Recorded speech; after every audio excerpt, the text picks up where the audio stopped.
परमानंद माधव श्री चैतन्य। हरे कृष्णा। सगळ्या भक्तांचं स्वागत आहे आजच्या आपल्या रेग्युलर साप्ताहिक कार्यक्रमामध्ये। तर मागच्या काही दिवसापासून आपण एक श्रृंखला चालू कर्माचे नियम आणि कर्माचे सिद्धांत याच्यावर आपण चर्चा करीत आहोत। मागच्या वेळेस पाहिलं होतं की कर्माचा गूढ सिद्धांत काय आहे आणि त्याचे विश्लेषण केलेले। आज आपण बघणार आहोत की खरंच मी जे काही कर्म केले आणि त्या कर्माच्या फळामध्ये नक्षत्र, तारे किंवा राहू, केतू, साडेसाती, मंगळ, बुध, गुरु, सोम जे काही ग्रह आहेत, ग्रह, नक्षत्र ते काही फरक पडतात का? त्यांची पूजा केल्यानंतर ते कमी करतात का माझ्या कर्मबंधनाला, किंवा त्याच्यातून मला मुक्तता करतात का? याच्याबद्दल आपण आज चर्चा करूया। तर मागच्या वेळेस आपण प्रवचनात शेवटी घेतलं होतं की कर्माचे कसे कसे प्रकार आहेत आणि त्याचे कसं कसं प्रतिक्रिया आपल्याला जीवनामध्ये भेटत असते। आणि शेवटचा जो पॉइंट होता की निष्काम कर्म हे आपल्या जीवनामध्ये असलं पाहिजे। पण निष्काम कर्म हे ऐकण्यासाठी सोपं आहे आणि बोलण्यासाठी सोपं आहे, पण वास्तविक जीवनात जर पाहिलं गेलं तर कोणीच निष्काम नाही। प्रत्येक जण सकाम कर्मानुसार नाही का कार्य करीत राहतं आणि त्याचे रिॲक्शन्स तो भोगत राहतो, सुख असो की दुःख असो। याच्यामध्ये एकमेव उदाहरण दिलं जातं सूर्यनारायणाचं। तो निष्कामपणे आपली अरवितपणे ड्युटीचा करतो, सकाळपासून तर संध्याकाळपर्यंत सगळ्याला सूर्यप्रकाश देतो, उष्णता देतो, पण कशाची अपेक्षा नाही ठेवत आणि न ठेवता त्याला त्याचं निष्काम कर्म करतो। दुसरं उदाहरण दिलं जातं आईचं। आई जन्मातच बाळाला नाही का घंटी बांधा माताची, एका घंटीत देव उठवतो।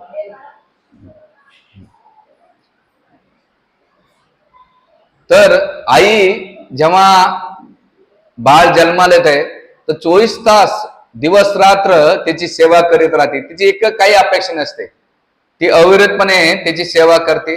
याला म्हणतात निष्काम कर्म किंवा निष्काम सेवा म्हटले जाते। तर ह्या निष्काम सेवेतून तुम्हाला कोणती रिॲक्शन्स लागत नाही, प्रतिक्रिया लागत नाही। म्हणून इथे शास्त्र सांगतं की आपण हे निष्काम कर्मातून गेलं पाहिजे आणि केलं तर याच्यातून शिलप्रभुपाद म्हणतात की ह्या जगामध्ये जे साधू संत होते, ज्याने भगवत भक्तीत लोकांना लावलं, तेच निष्काम कर्मयोगी झाले।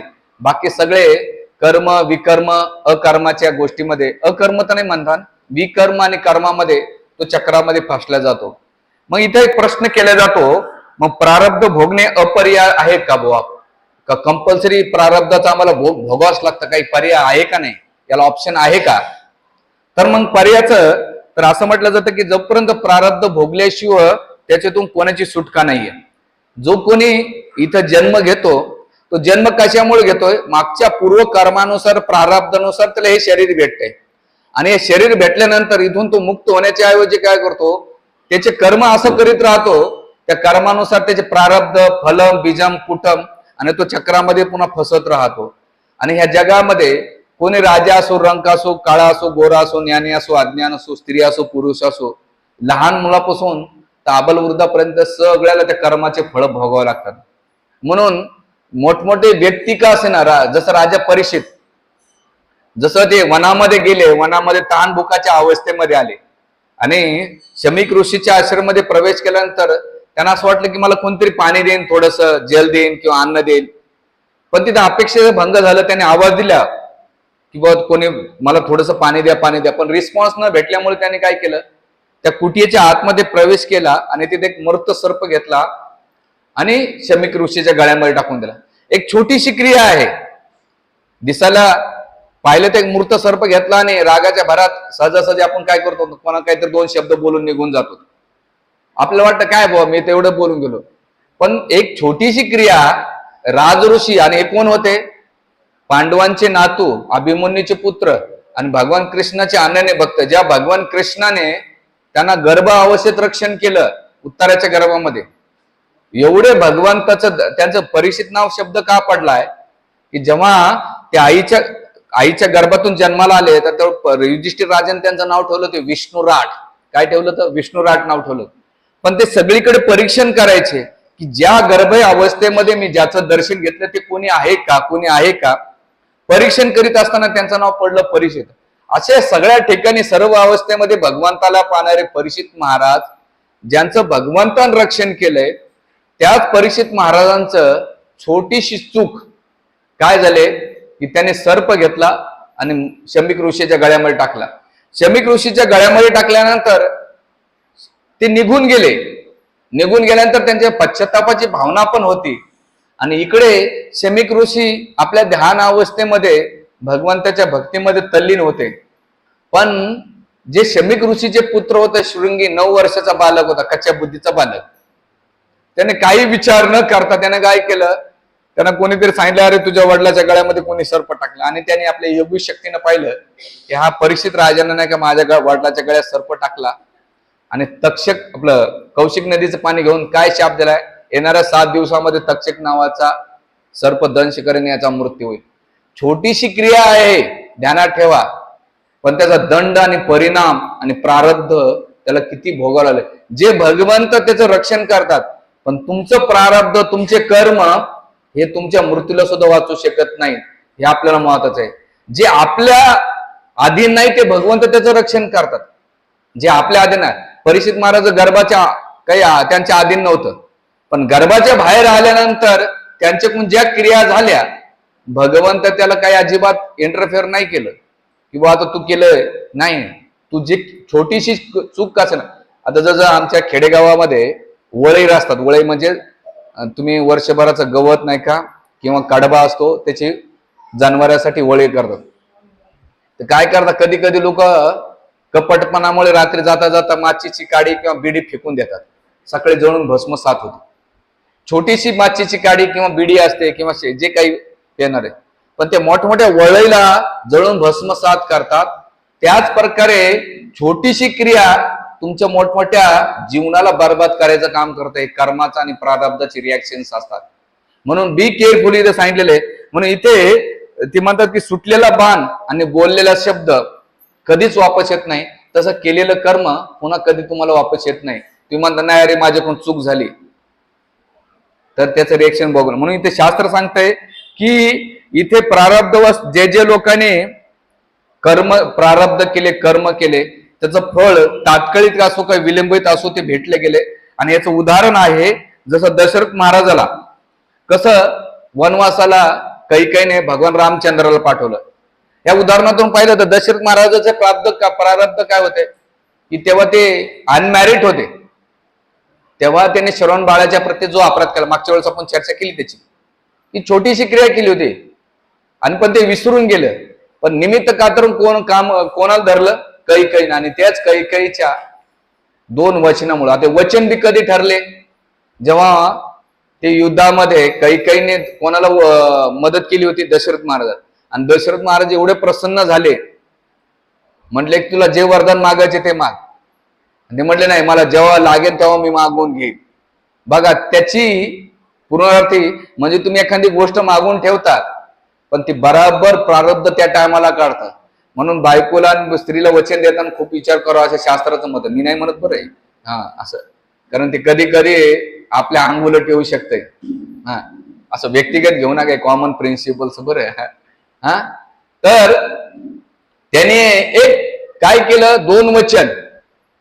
त्यावेळेस कैकेयीला त्याची सिरियसपणा नव्हता, पण तिने सांगितलं कोणाला, एक नंबर 3rd क्लास लेडीला सांगितलं, कोण, मंथरा, की तिचं काही कॅरेक्टर नाही, तिचं काही कॉन्ट्रोवर्सन नाही. म्हणून आचार्य सांगतात की तुम्ही कोणाशी गायडन्स करता त्याच्यावर तुमचा रिझल्ट असणार आहे.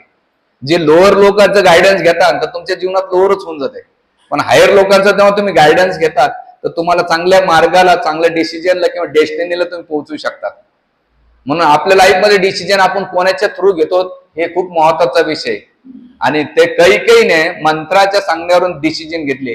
काय डिसिजन घेतले की एका डिसिजनमुळं प्रारब्धानुसार किती किती तिच्या जीवनात प्रॉब्लेम्स आले. एकतर प्रारब्धामुळं मंथरानं मार खाल्ला, कैकेयीला मुलगा गेला, मुलगा म्हणजे भरत महाराज, त्याला दुःख भोगावलं 14 वर्ष. एक छोटीशी क्रिया, आईच्या एक क्रियामुळे कोणाकोणाला रिएक्शन्स लागले. तुमचं एक प्रारब्ध किती लोकांना घेऊन जाऊ शकते.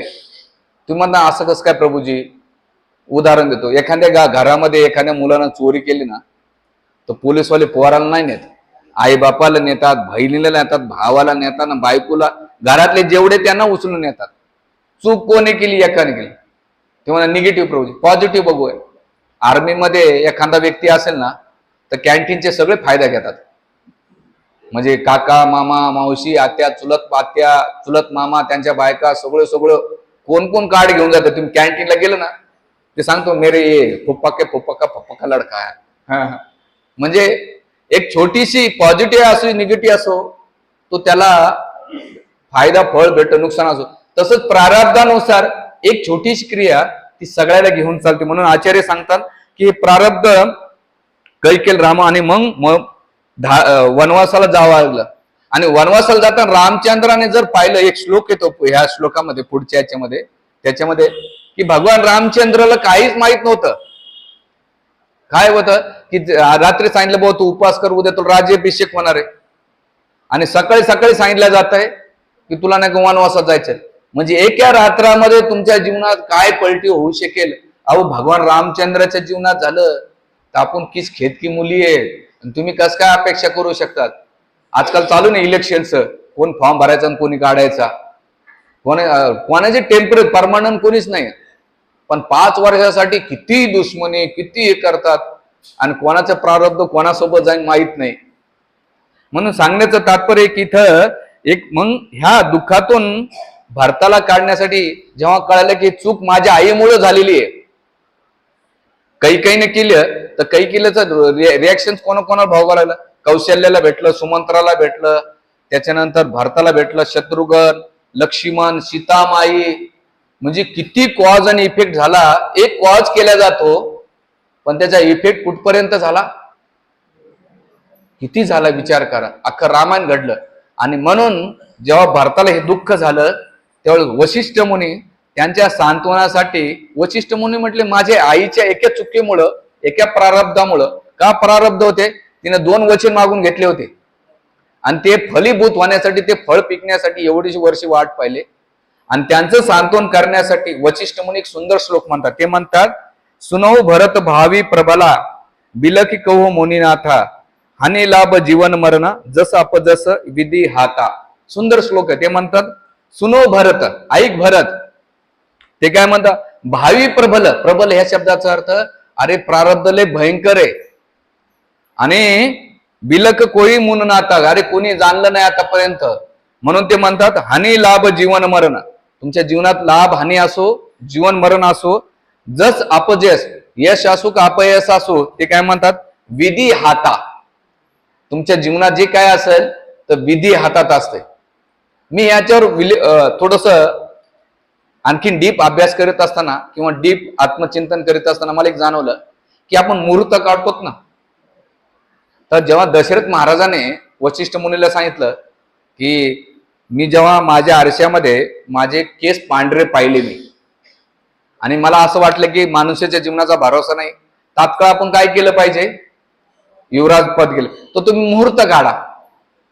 तर वशिष्ठ मुनी त्रिकालदर्शी होते, त्याने पंचांग लगेच काढलं. ते म्हणले उद्याचा अभिजित मुहूर्त आहे. उद्या कोणतं मुहूर्त आहे? अभिजित मुहूर्त आहे.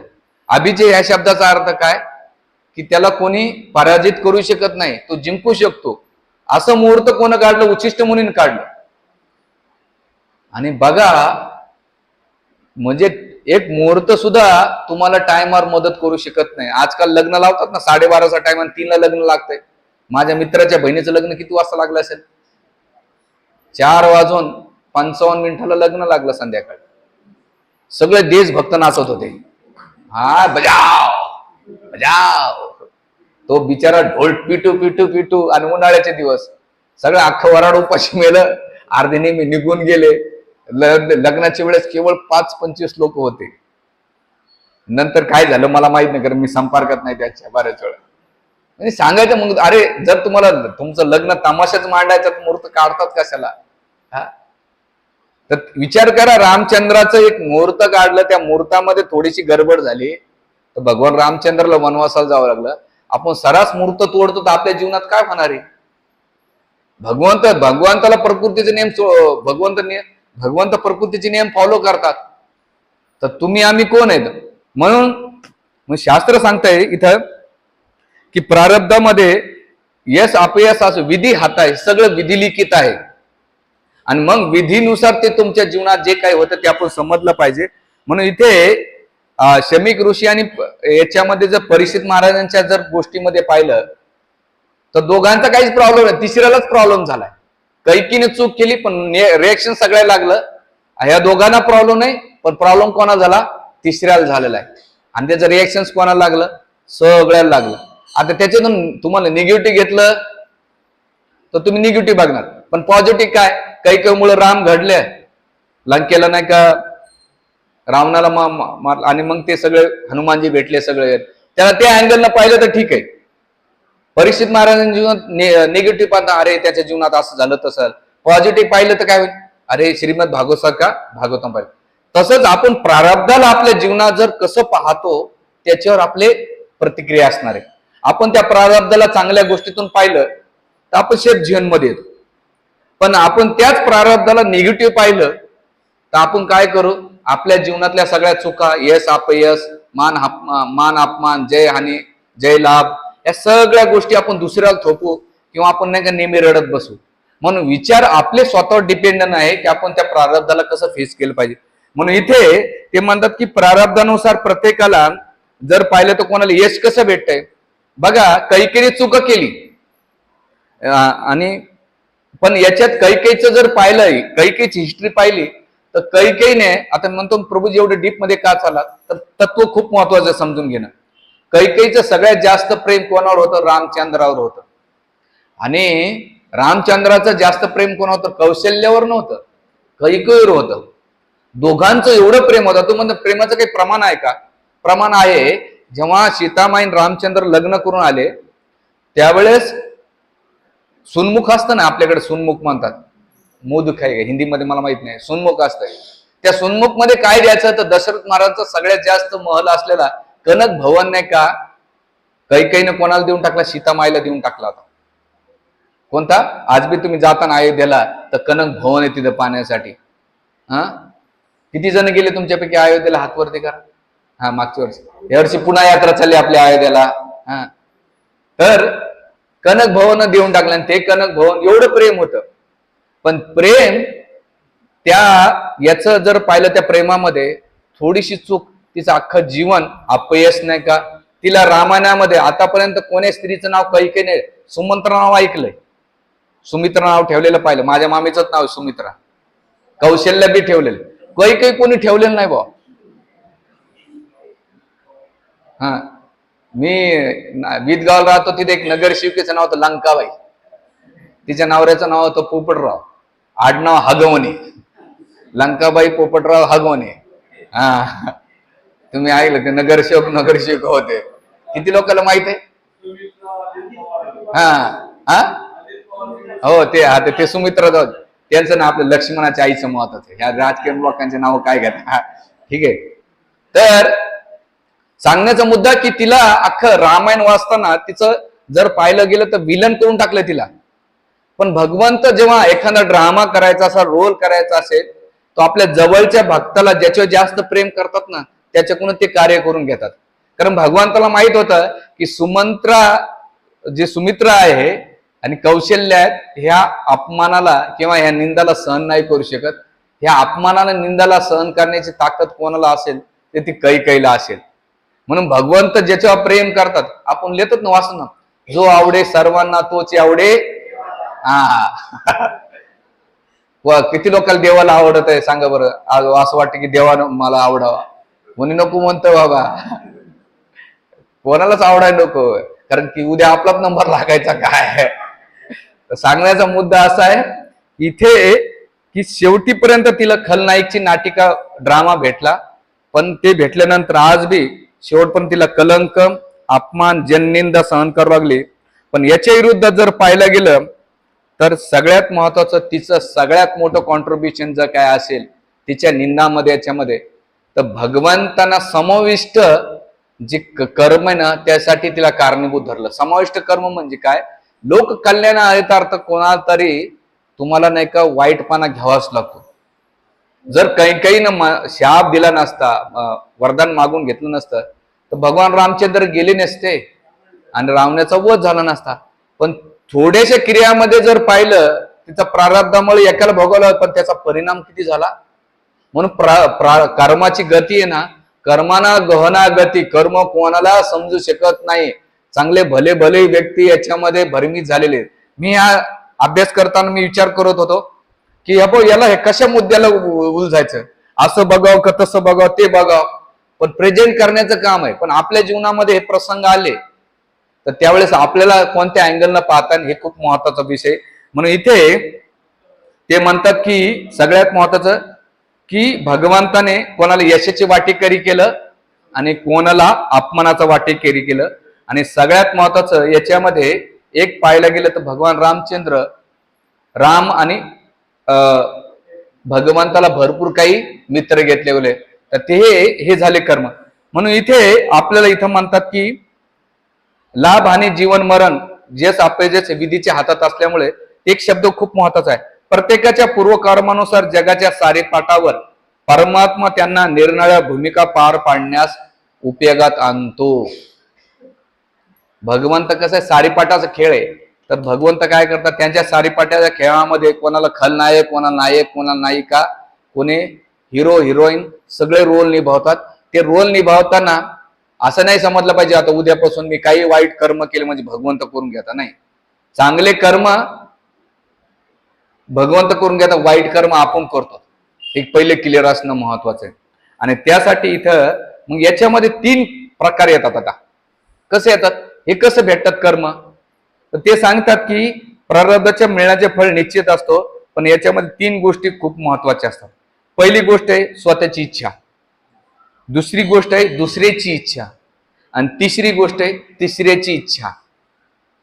आता पहिली इच्छा काय की आपल्या इच्छेनुसार आपल्याला काही निमित्त का, तर आता तुम्ही म्हणतात कसं आपल्या इच्छेनुसार आपलं कसं, रस्त्यानं जाता जाता आग्नेत हात घाला, बसला चटका, किंवा लेच खोडी आली लाईटच्या पिनामध्ये घातला, बसला चटका, किंवा फॅन मध्ये, हे आपल्या इच्छाचे कर्म आहेत.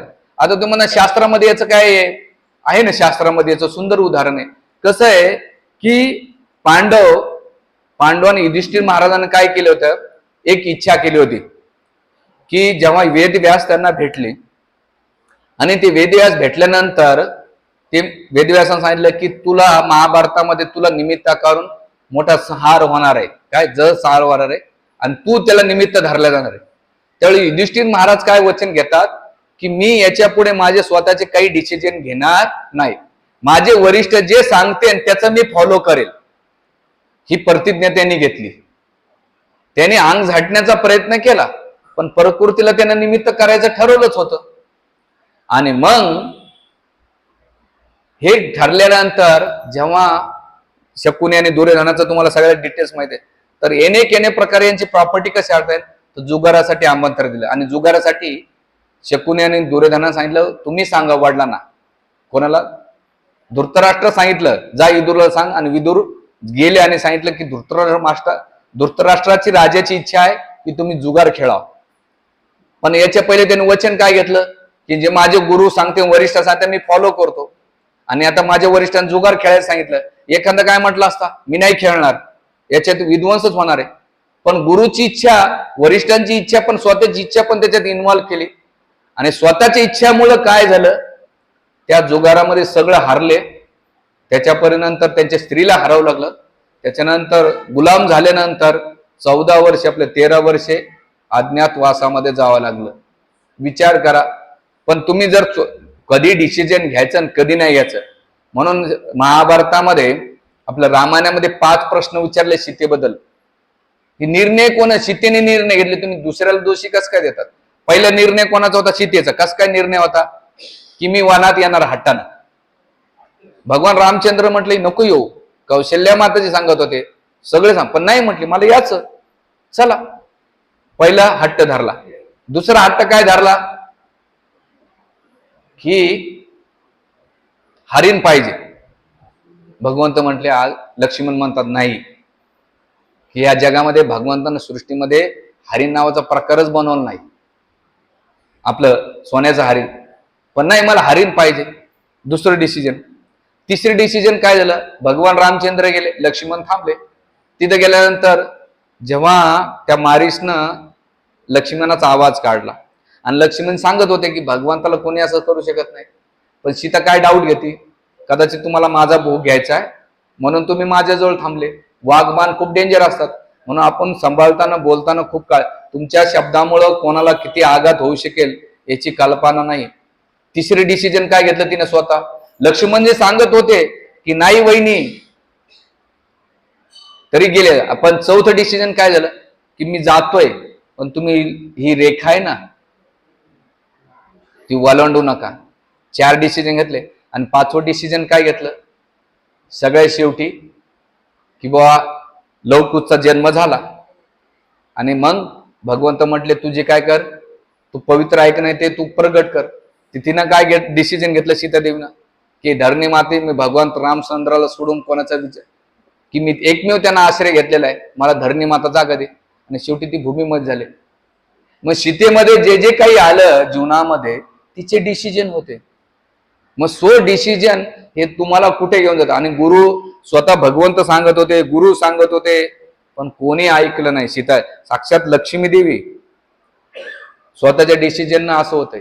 म्हणून आपल्या जीवनामध्ये आपण जेव्हा डिसिजन घेतो तर आपली काय गती होईल. म्हणून हे पहिलं याच्यामध्ये प्रारब्ध आणि स्वइच्छा हे 2 फॅक्टर.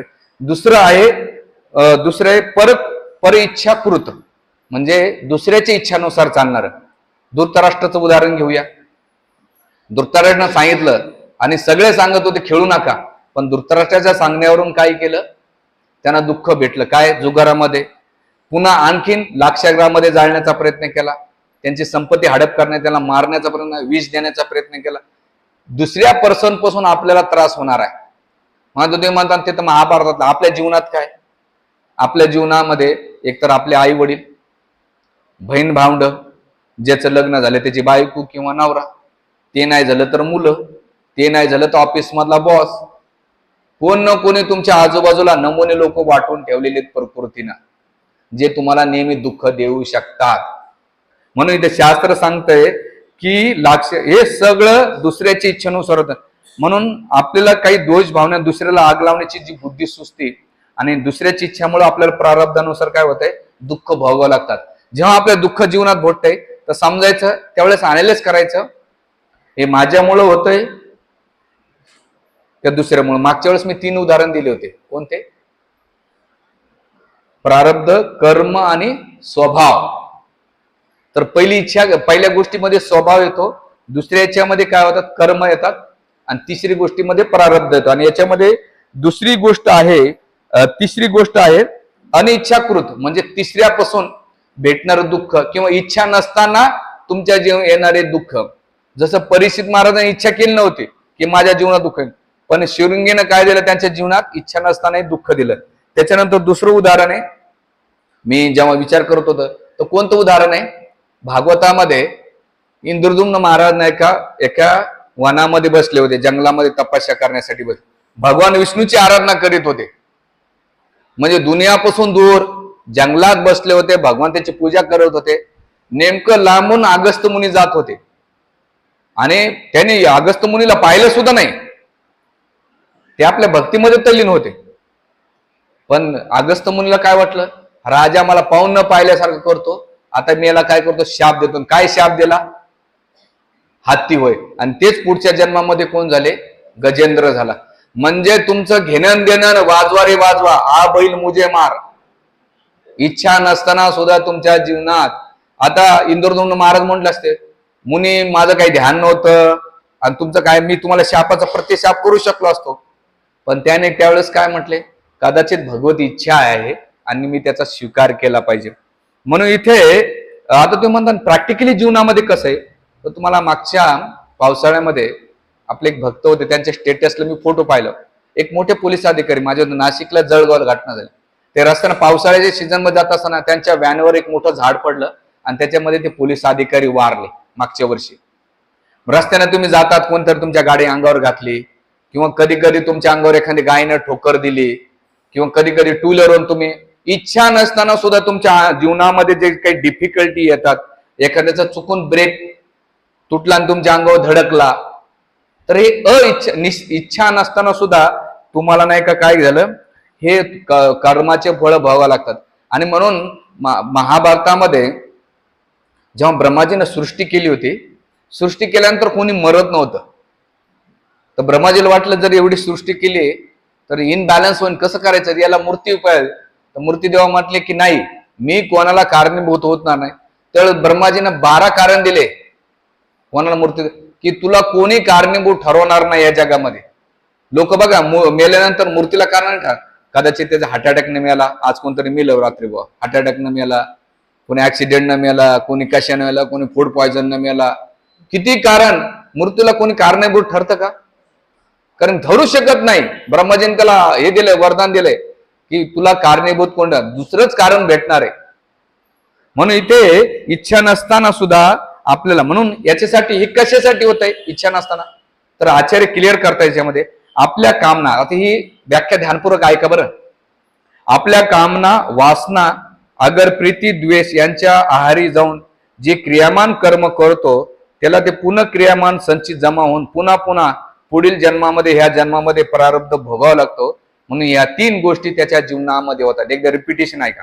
आपल्या कामना, वासना, प्रेम करणं, द्वेष करणं, कपट करणे, निंदा करणे, हे आहारी जाऊन जे क्रियामान कर्म करतो त्याला पुनःक्रिया संचित जमा होतं आणि पुन्हा पुन्हा त्याच्या जीवनामध्ये ह्या 3 गोष्टी वारंवार होता. म्हणून प्रत्येकानं वाचलं पाहिजे. मग आता याच्यामध्ये 2 कॅटेगरी आहेत. एक म्हणजे बुद्धी कर्म अनुसरणी, म्हणजे बुद्धीनुसार. बुद्धी म्हणजे काय, विनाशकाली परीत बुद्धी. कधी कधी तुमची बुद्धी सुद्धा नाही का तुम्हाला कर्म करायला, दुःख भोगायला लावते. याचं उदाहरण जसं दिलंय की म्हणून हुशार बुद्धिमान व्यक्ती सुद्धा मोठ्या मोठ्या चुका करतो. कसं चुका केली, सीताचं उदाहरण घेऊया. सीता ही चांगली भगवंताची भक्त, पण तिला बुद्धी काय सुचली, लक्ष्मणाला बोलण्यासाठी. म्हणून त्या टायमाला कधी कधी आपल्याकडून प्रारब्ध वाईट कर्म बोलून घेऊन जाते. म्हणून इथे आपल्याला ह्या गोष्टीपासून वाचलं पाहिजे. आणि बुद्धी कर्मानुसार आपल्याला आपल्या शब्दामुळे आपल्याला मोठं दुःख, संकट, समस्या झेलावं लागते. म्हणून आपले बुद्धी ठिकाणावर राहून आपण बोललं पाहिजे, वागलं पाहिजे, जे तुमच्या जीवनात त्याचे रिॲक्शन होतं. म्हणून इथे शास्त्र सांगते की प्रारब्ध त्याला मोटरीच्या रूपात असलेल्या मूर्तीकडे खेचून नेते. म्हणजे आपल्या जीवनात कोणते कोणते बुद्धी आपल्याला कुठे घेऊन जाईल याचा भरोसा नाही. आता जसं रस्त्याने जाता जाता तुमचा मुलगा खेळतोय, अचानकून ती गाडी येते आणि त्याच्या आज खाली जात होतो. म्हणजे त्याच्या मनात नव्हतं, तुमच्या मनात नव्हतं, पण तो गेला तिथे. मला लहानपणी चांगलं आठवतंय, माझ्या 2री 3रीला असेल, आमच्या खेडेगावात रांजण असायचे. रांजण कळतं का तुम्हाला, पाण्याचे मोठमोठे. ते काय असं पहिल्यासारखे ड्रम नव्हते, टाक्या नव्हत्या, नळ नव्हते. ते रांजण भरावं लागायचे. ते रांजण कसे असायचे, जमिनीत भरले असायचे. आमच्या शेजारी 2 घर सोडून एका बाईचा पोरगा खाळत खेळत नाही का त्या रांजणामध्ये पडला. ती बाई स्वती भेटत नाही. आणि नंतर संध्याकाळी पाणी भराय तेव्हा गेले तर तिची बॉडी ते बाहेर आलेली लेकराची त्या रांजणामधून. म्हणजे तिला माहित नाही, पण त्या रांजणामध्ये पडलं. ते दैवगत काय होतं. आता कधी कधी त्या बोरवेल मध्ये तुम्ही हरियाणा किंवा इकडे जाता नॉर्थ इंडियन मध्ये छोटे छोटे लेकरं पडलेले असतात. प्रारब्ध कुठून, बुद्धी त्याला काय सुचवून भरवसा नाही. मग आपल्या ह्या इथे शास्त्र याला सांगतं. म्हणून इथे तुलसीदास एक सुंदर श्लोक म्हणतात. तुलसी जशी भविता तेशी मिलाई साया, आपण अभई ताई पाही लाही लाही लई जाई. ते म्हणतात जे भवित्व तुमचं घडलेलं आहे ते घडवण्यासाठी एक तर तुमचे प्रारब्ध तुम्हाला त्या ठिकाणी घेऊन जात आहे, किंवा ते कर्म तुमच्या अंगावर आणून सोडतंय, अथवा तुमचा पाठलाग करीत करीत नाही का तुम्हाला घेऊन जात आहे, किंवा ते तुमच्या अंगावर येत आहे. म्हणून तुम्ही याच्यातून कोणी सुटू शकत नाही हे सांगतात. आणि म्हणून इथे सीतादेवीचं उदाहरण दिलं. सीतादेवीच्या अंगावर हरिण आलं, हरणाला पाहून प्रलोभन झालं. आणि दुसरं रावण स्वतः आला. हे दोन्ही उदाहरण तिथे बसतात फिट. कसे भेटतात, एक तर सीतेवर मन गेलं, सीता गेली तर भगवंत निघून गेले, लक्ष्मण गेले, तिचं मन गेलं. आणि मग संकट कोण आलं, रावण आला आणि त्याला घेऊन गेला. म्हणून कर्म एक तर तुमच्या अंगावर जात आहे, एक तर तुम्हाला घेऊन जात आहे, किंवा कर्म तुमच्या अंगावर येत आहे. त्यावेळेस बुद्धी कर्म अनुसार तुम्हाला निर्णय घेणं महत्वाचं आहे. त्यावेळेस गुरुनं जेव्हा सांगितलं, भगवंत गुरुनं सांगितलं होतं ऐका, पण ऐकत नाहीत लोक. आणि त्याचा परिणाम सीतादेवीला झाला. तर इथे ते म्हणतात की एक सुंदर श्लोकामध्ये म्हणतात, न निर्मिती के न दृष्टां पूर्व न श्रुते हेमामाया कुरंग तथापि तृष्ण रघुनंदनस्य विनाश काले विपरीत बुद्धी. हा जो श्लोक आहे तो रामायणातला आहे. ते म्हणतात की लक्ष्मणजी सांगतात कोणाला? सीतादेवीला, न निर्मिती केनम दुष्टम पूर्व, हे सीतामाई हे वहिनी, याच्या पहिले रामचंद्रांनी निर्मिती नाही केली, याच्या पहिले ऐकलं होतं ना ऐकण्यात येतंय काय? न श्रुते, मी ऐकलं होतं, हेममय कुरंग, स्वर्णमय हिरण कोणी पाहिलं का? तथापि तृष्ण रघुनंदनशे, तरी वहिनी तृष्णा कशाची करते? ही तृष्णा करून काय करते? विनाश काले विपरीत बुद्धीची, वहिनीची बुद्धी काय झाली? विपरीत बुद्धी झाली. हे महर्षी वाल्मिकीचा श्लोक आहे. आणि गुरु बोलतायत, भगवंत बोलतात, आणि सीतादेवीने ते डिसिजन घेतलं, त्याचं भेटलं. म्हणून इथे आपल्याला सांगितलं जात आहे की मोठमोठे व्यक्ती, आता याच्यात म्हणतात नाही विद्वान लोक पण चुकीचं करतात. रावण प्रकांड पंडित होता, रोज त्याच्या, जसं आपल्याकडे यज्ञ होता तिथं तसे ब्राह्मण होते, वेदाचा अध्ययन करायचे, वेदाचा अभ्यास करायचा. पण वेदाचा अभ्यास केलेला व्यक्ती सुद्धा त्याची बुद्धी भ्रष्ट होऊ शकते. आणि रावण तिथं बुद्धीनं त्या कर्मानं इथं आला आणि त्याला त्याच्या जीवनात मृत्यूचा काळ ठरला, सीतादेवी साक्षात. तर हे शास्त्र सांगते. म्हणून इथं आपल्याला सांगतात, आणखीन एक इथं उदाहरण दिले, सुंदर उदाहरण दिले. काय दिले? की मूर्ख, कौरव मूर्ख नव्हते आणि पांडव अज्ञानी नव्हते. दोघांना धर्म काय होता? तर ते म्हणतात की जानामी धर्म नच न प्रवृत्ती, जानामी अधर्म नच निवृत्ती. दुर्योधन काय म्हणतो? जानामी धर्म, मला धर्म काय ते माहित आहे, पण जानामी धर्म नच प्रवृत्ती, मला अधर्म माहित आहे पण त्याच्यामध्ये माझी प्रवृत्ती नाही. तर हे ज्ञान असून सुद्धा बुद्धी काय करते? तुम्हाला बुद्धी कर्मानुसार कर्म तुम्हाला दुःख भोगायला लावते, हे समजणं महत्वाचं आहे. म्हणून ही लाईन खूप महत्वाची आहे. पुन्हा एकदा रिपीट ऐका. माणसाला धर्म अधर्म ज्ञान असलं तरी अंतःकरणात, आता जरी ह्या कोणी गोष्टीमुळे घडतंय, तिकडे घेऊन जाण्यासाठी किंवा तिकडून येण्यासाठी, तर त्याचं कारण देतात ते भागवतामध्ये याचं व्याख्या देतात. माणसाला धर्म अधर्म ज्ञान असले तरी अंतःकरणामध्ये असलेल्या वासना कामना त्याला प्रारब्धानुसार वागण्यास भाग पाडतय. रावणाची काय झाली? वासना होती, म्हणून तो इथं आला. सीतादेवीची काय होती? कामना होती. कशाची कामना होती? मला हरिण पाहिजे. आणि मग प्रारब्धानुसार काय केलं? दोघायला दोघीकडे घेऊन गेले. म्हणून माणसाने आपल्या जीवनामध्ये वासना आणि कामना, इच्छा आणि प्रीती, द्वेष आणि प्रीती याला काय केलं पाहिजे? नियंत्रित केलं पाहिजे.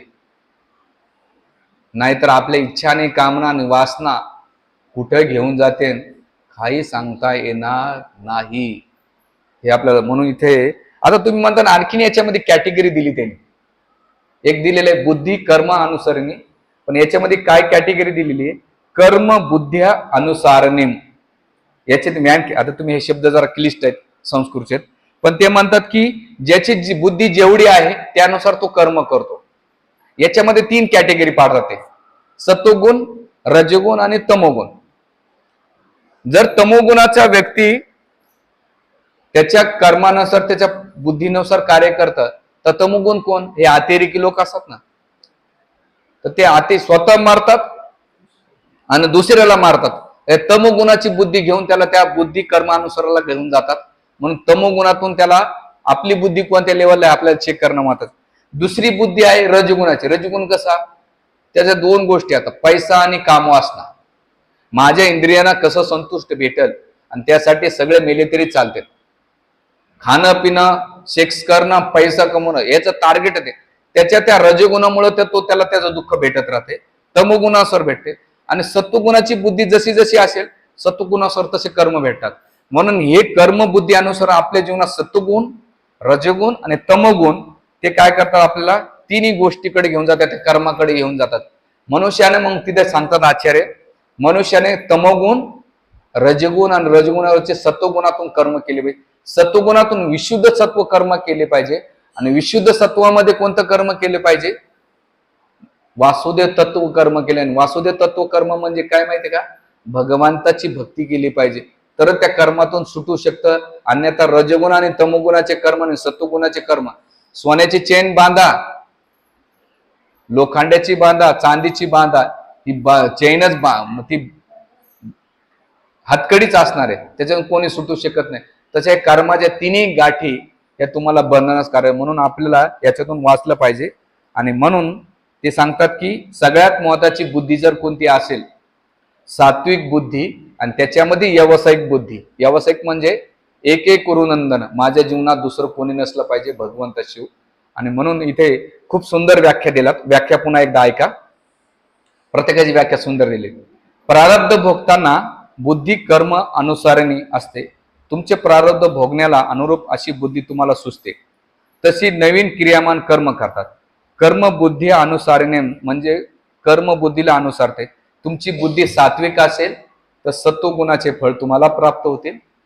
तुमची बुद्धी राससा असेल तर रासिक प्रारब्ध कर्म आणि दुःख आणि सुख तुम्हाला भेटेल. आणि तुमची बुद्धी तामसिक बुद्धीची वृत्तीची असेल तर त्या व्यक्तीला त्या कर्मानुसार तुम्हाला सुख दुःख मान अपमान हे सगळं या 3 गुणांवर भेटते. म्हणून याला परमान काय, जसं भातुकलीचा खेळ असतो ना, त्या भावल्या नाचवतात, पहिले पपेट शो म्हणतात ना त्याला, त्या धाग्यामध्ये नाचवतात, तसंच आपल्याला 3 गुण नाचवतात, एक रजगुण, तमगुण आणि सत्वगुण. मग कोण्या गुणामध्ये, आणि सत्वगुणासाठी काय, तरी भक्तीची विधी दिलेली आहे. हरे कृष्णा कृष्णा कृष्णा हरे हरे, हरे राम राम राम हरे हरे. तर ते आता ती सात्विक बुद्धी. मग तुम्ही म्हणता सात्विक बुद्धीसाठी मग आमच्या जीवनामध्ये ग्रह नक्षत्र राहू केतू बुध मंगळ जे ग्रह आहेत बाबा, ते काही प्रारब्ध कर्म काही कमी करतात का? आम्ही एवढं तर मोठमोठ्या पूजा घालतो, दान धर्म करतो, तीर्थयात्रेला जातो, स्नान घालून नाही का, गंगा नाही का मळीन झाले पण माझ्या अंगातला मळ नाही निघाला, तर काही करतात का, मदत काही करतात का? तर नाही. ते म्हणतात, सुंदर उदाहरण दिले जात आहे. ते म्हणतात की काळ हा प्रतिकूल असो अनुकूल असो, ते देवदेवता ब्रह्माजीला सुटला नाही तर तुम्हाला काय सुटणार आहे. ते सुंदर उदाहरण देतात. ते म्हणतात तुमच्या बँकेत अकाउंटमध्ये पैसे असेल तर तुम्ही जाऊन अकाउंटला मागू शकतात, साहेब मला 1 लाख रुपये द्या. तो अकाउंट म्हणतो, साहेब तुमच्या अकाउंटमध्ये 1 लाख नाही, केवळ 30,000 आहेत, आणि 30,000च तुम्हाला मी देऊ शकतो, त्याच्यावरती नाही. त्याच्यातली 500 रुपये तुम्हाला ठेवावं लागतं ना आमच्या अकाउंटमध्ये, तुमचं अकाउंट. तुम्ही अपेक्षित डिमांड नाही करत. तसंच ते म्हणतात की देवी देवता जे नक्षत्र तारे आहेत तुमच्या अकाउंटमध्ये जे असेल, तुम्ही लोक लय नवस करतात ना. आम्हाला एक मध्यंतराने म्हणलं, प्रभूजी मूलबाळ होत नाही, मी देवाला लय नवस करते. बोल, नवस करून लेकर बाळ झालं असतं तर लवकर लग्नच केले नसते राव. नाही, तुमच्या प्रारब्धामध्ये काय आहे ते तुम्हाला भेटणार आहे. म्हणून ते सांगतात की जे तुमच्या अकाउंटमध्ये आहे ते सुख असुख, तुमच्या बँकमध्ये तुम्ही काय इन्व्हेस्टमेंट केलेली आहे तीच तुम्हाला भेटणार आहे. ती सुख दुःखाची असो, मान अपमानाची असो, की तुमच्या जीवनात येणारे दुःख असो. म्हणून इथे सांगतात की आता तुम्ही म्हणता ज्योतिषशास्त्राच्या सांगण्यावरून आमचे प्रारब्ध कमी होताल का? नाही. तर ते सांगतात की ज्योतीच्या सांगण्यावरून तुम्ही काही ग्रहाची उपासना करीत केली तरी तुम्ही व्रत कैवल्य करा, फार फार तुम्ही दान धर्म करा किंवा तीर्थयात्रा केलं तर ते तुमच्यातून आत्मबळ वाढेल, थोडी शक्ती प्राप्त होईल, पण तुमच्या प्रारब्धामधल्या एक सुद्धा गोष्ट कमी किंवा जास्त होत नाही. आणि मग पुढची लाईन खूप महत्वाची, ध्यानात ठेवा. ज्योतिषच्या सांगण्यावरून तुम्ही काही ग्रहाची उपासना केली, काही व्रत कैवल्य केले तर फार फार तुमचे आत्मबल वाढेल, पण आलेल्या भोगाला तुम्ही धैर्याने सामोरे जाल, परंतु प्रारब्ध तुम्हाला भोगावंच लागेल. आणि म्हणून राहू केतू गुरु मंगळ बुध हे ग्रह जणू ज्योतिषशास्त्रानुसार कर्म कायद्याचं अंमलन करतात. ते तुमच्या जीवनामध्ये काही इंटरफेअर करत नाहीत. ते तुमच्या जीवनात जे काही तुम्ही कर्म केले, इथून जातात ना लोक आंबेडकरना मंगळाची पूजा करायला, शनीला कुठं जातात, शिर्डीला जातात. कर्मकांड करायचं असेल तर कुठं जातात तुम्ही, त्र्यंबकेश्वरला. आणि मग शनी लागला तर एवढं तेल घेऊन जातात मारुतीच्या अंगाला वाटायला, 2-4 उडदाचे डाळे, मीठ आणि रुईचं झाड. काय भामटे लोक तो. तुम्ही एखादा देव बसवा तुमच्या अंगावर दिवसभरात, आणि एक प्रत्येक भक्ताने एक रुईची माळा घालाव, तुमच्या अंगावर तेल वाताव, त्याच्यानंतर मिठाचे दाणे फेकाव, तुम्हाला आवडेल का? कस काय तुमचे कर्म कमी करेल हो? तो त्रास देणार नाही का तुम्हाला आणखीन? म्हणून इथं ते म्हणतात की हे कारण ती पुढची लाईन खूप महत्वाची. ते म्हणतात की राहू केतू गुरु मंगळ बुद्ध हे जणू ज्योतिषशास्त्र पण कर्म कायद्याचा अंमल करणारे परमेश्वराचे प्रामाणिक अंमलदार आहेत. ते अजिबात एंटरफेअर करत नाही. ते कर्म कायद्याच्या मर्यादेत राहून माणसाला त्याच्या शुभ कर्माचे शुभ फळ देणं भोगण्यास भाग पाडतात. त्याच्या जीवनात जे काही येतं सुख दुःख हे देवता त्याच्या इच्छेनुसार देतात. हे आपल्याला समजणं म्हणून याच्यातून समजण्यासाठी असं नाही की तुम्ही त्यांचे काही आता ह्या जगामध्ये पैसे देऊन थोडं कॉम्प्रोमाइज होत आहे, लाचखोरी देऊन साहेब तुम्ही ऍडजस्ट करून घ्या, तर नाही. तिथं लाचखोरी देऊन तुम्ही लोभीतून मुक्त होऊ शकत नाही. ते म्हणतात परारून सुटण्यासाठी तुम्ही समजूतप्रमाणे एखाद्या ज्योतिष सांगणार आयुष्यभर कडक मंगळवार केले किंवा कडक शनिवार केला किंवा कडक गुरुवार केले किंवा चणे खाऊन नुसतं शनिवारी उडदाचा आहार केला, तरी कोणता देवी देवता तुम्हाला प्रसन्न होत नाही. तुम्हाला जे आहे ते भोगावत लागतंय. जर मग एखादं तुम्ही म्हणता नाही मी ब्राह्मण, आता काही ब्राह्मण म्हणतात ना तुम्ही घरीच बसा, मी तुमच्या नावाची एवढे पोथी पुराण वाचतो, तुमच्या जीवनातले प्रॉब्लेम होते. मला एक म्हटलं महाराज मी 3-4 पोथी पुराण अजून लग्न नाही जमलं, बघा ना काय होतं रे. या ब्राह्मणाने 21,000 घेतले, त्याने 31,000 घेतले. आता मध्यंतरी मला कोणतरी भेटलं तुमच्यापैकीच, ते म्हटलं की नवनाथ पारायण केले जर तुमच्यापैकीच कोणतरी भेटलं तुम्हाला. हा म्हणला मी घालतो 31,000 रुपये द्या, तुमचा प्रॉब्लेम सॉल्व्ह होऊन जाईल, येण्याची गरज नाही. तो घालतो की नाही घालतो माहित नाही, त्यानं जर उद्या पॅक मारले राहून आणखीन तुम्हाला भेटून जाईल. नाही, आता मी खाल्लं तर तुमचं पोट कसं काय भरण राव? तुमच्या प्रारब्धामध्ये जे दुःख आहे ते तुम्हाला भोगावंच लागणार आहे ना. तुम्ही कसं काय सुटू शकतात? किती गोड गैरसमज आहे आपल्या लोकांचा. आणि शास्त्राचा अभ्यास नाही, गायडन्स करणारे येडे येतं आणि ऐकणारे त्याचे आणखीन हुशार. म्हणून इथं शास्त्र काय सांगतंय, मग याच्यातून सुटण्यासाठी मार्ग काय, तर ते सुंदर सांगतात. ते म्हणतात की यासाठी नाम स्मरण, रामनामाचा जप प्रारब्ध भोगण्याकरता सहाय्यभूत होतात, पण ते अल्प प्रमाणात मदत करतात, परिपूर्ण करत नाही. का बरं? भगवंत सुद्धा तुमच्या जीवनात इंटरफेअर करत नाही, पण ते तुम्हाला त्याचे रिएक्शन जे असतंय, ज्याचा इफेक्ट असतो तो कमी होतो. म्हणून इथे सांगताना ते म्हणतात की आपण प्रत्येक जणांना आपल्या जीवनात भगवंताच्या नावाचा जप केला पाहिजे. हरे कृष्णा कृष्णा कृष्णा हरे हरे, हरे राम राम राम हरे. जर नित्य नियमानं भगवंताचं नाव जप केला तर भगवंत तुमचे स्वामी आहेत आणि देवी देवता कोण आहेत? भगवंताचे नौकर आहेत. भगवंत जेव्हा त्यांना सांगतो की माझ्या भक्ताला त्रास होता कामा नाही, मग तुमच्या मागे 7.5 किरकिरी कटकटी शनिदेव कोणी माग लागत नाही. तुम्ही बापाला धरलं तर बाप कोणी जाण्याची गरज आहे, पण विश्वास नाही ना आपला, तरी आपले लगेच कुलदैवत, हे दैवत ते दैवत, अमावस्या पौर्णिमा जसा मूड आला तसा आपण पळत राहतो. म्हणजे कसं काय होईल?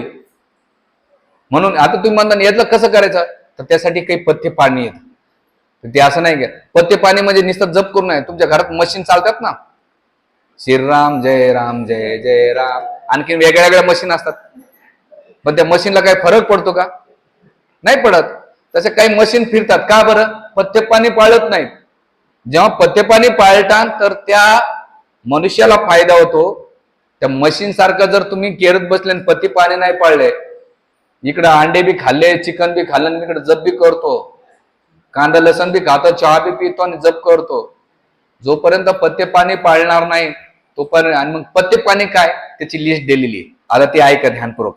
काय पथ्य पाणी आहे ते म्हणतात की कधी असत्य न बोलणे, खोटं नाही बोलायचं. पण आपल्याला खोटं बोलल्याशी दिवस जात नाही.